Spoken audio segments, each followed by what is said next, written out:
Abaguquli means transformers, translated from isiZulu. It is also their philosophy. The NPO, based in Cape Town, aims to transform lives through education and innovation.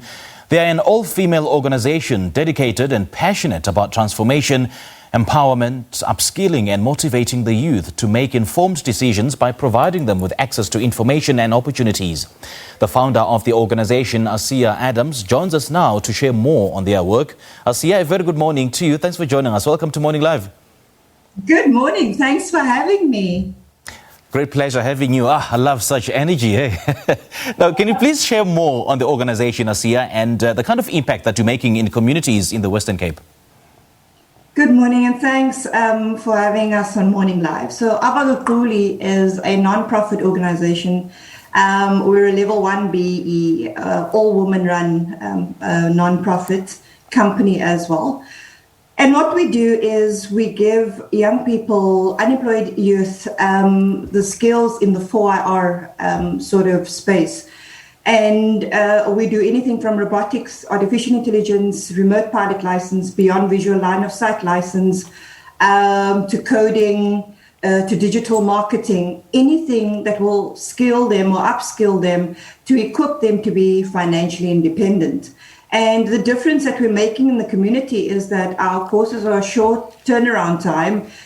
It is accredited, it is credible, and they can be earning income from freelancing to cooperatives to starting their own company, as opposed to be trying to find a job. And so we believe that we are helping families as opposed to helping an individual.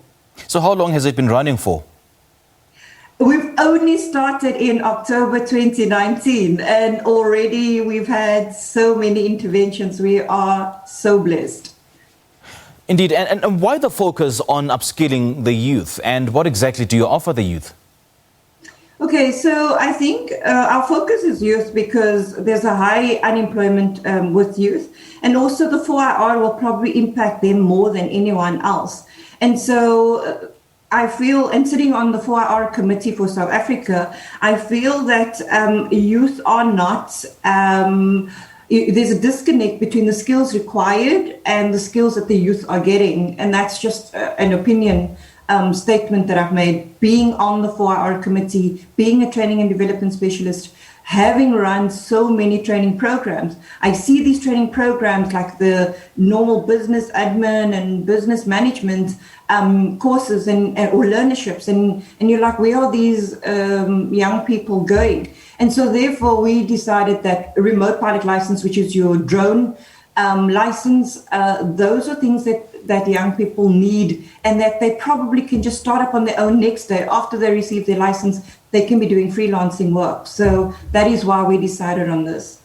You know, Aasiyah, just listening to you seem so passionate about making a difference in your community. Why is that? What has triggered that passion? My upbringing is that I come from the Cape Flats, born on hashtag 7785. Okay. And there was one thing that I just felt that never ever happened, and that was that nobody helped me with an opportunity. And it wasn't that I was lazy. Jobs are difficult to find. Yes. All I needed was just give me that foot in. That's all I need, you know? And so you keep on just sending CVs, and that's already expensive just to make the copies. And you walk around asking if there's a job, and it's just hard. Whereas if I had a skill that people need, I'd probably just be finishing. I mean, if you look at our remote pilot license of these young learners, they haven't even received their license and they got a job.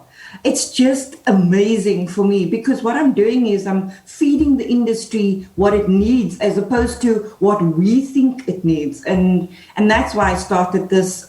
Being a mom, I also want to hope that my kid has these opportunities. And 4IR is already here. And if you look at the World Economic Forum, 65% of grade R to grade 7 students, jobs have not been created here. So where are we going? When are we going to connect the dots?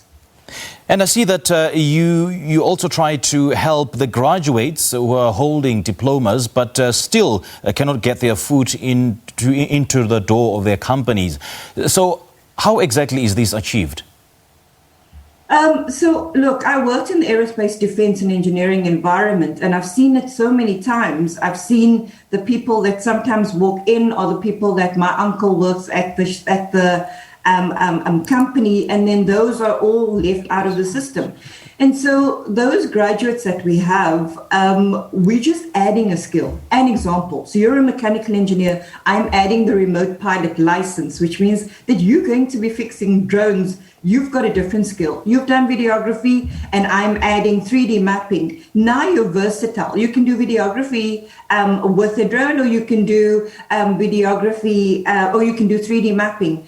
If there's artificial intelligence, you can create your own. So you're an electrical engineer, you've got your diploma at University of Technology, and now we are adding the artificial intelligence element, and boom, you can create a robot, and you can actually outsource that, and you can be working with anyone in the world. It doesn't have to be just here. Sure. And do share with us, if you can, some of the success stories from this program.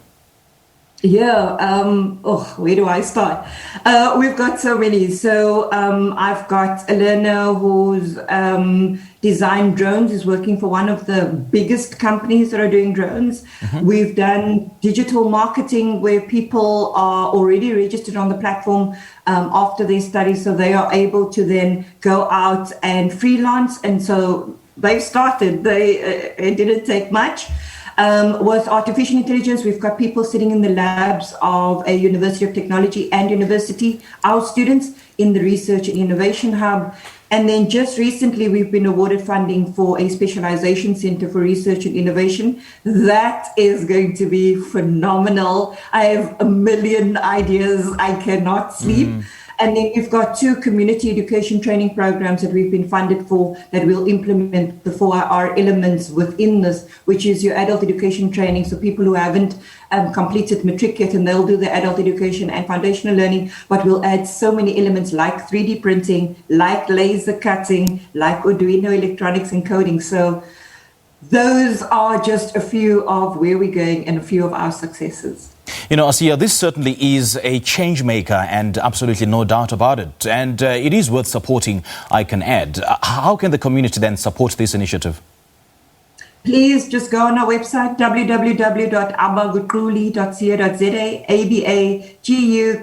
Abaguquli, or just email us info@abaguquli.co.za, Abaguquli. I think for me, I always say to communities, you're working in a big corporate, go and tell them for their BE spend, they must spend it on us, because I'm a BE specialist by trade.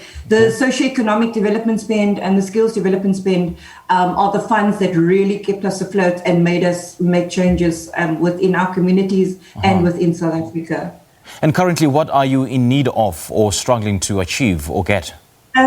I think we'll always struggle to achieve funds, so it'll always be an ongoing battle. We've taken a different approach. So we've taken a corporate approach because they have to spend the money. We want to spend it, make an impact, give them the BE points, and we are then making changes. So that's the one.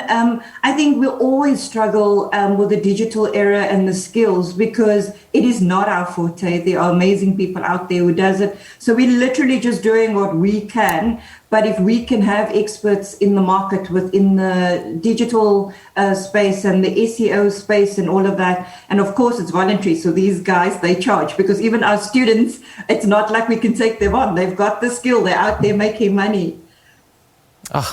Aasiyah, continue making change and making a difference in our societies. Thank you so much for your time. Thank you for your time. Well, the vision and the main focus on Abuguquli is to help upskill the unemployed graduates, as I just heard, and to get their foot into the doors of companies and get into the workplace quicker than usual, especially due to the current massive unemployment scenario in South Africa. We just spoke to the founder of Abuguquli, Aasiyah Adams. All right, it is 5 minutes to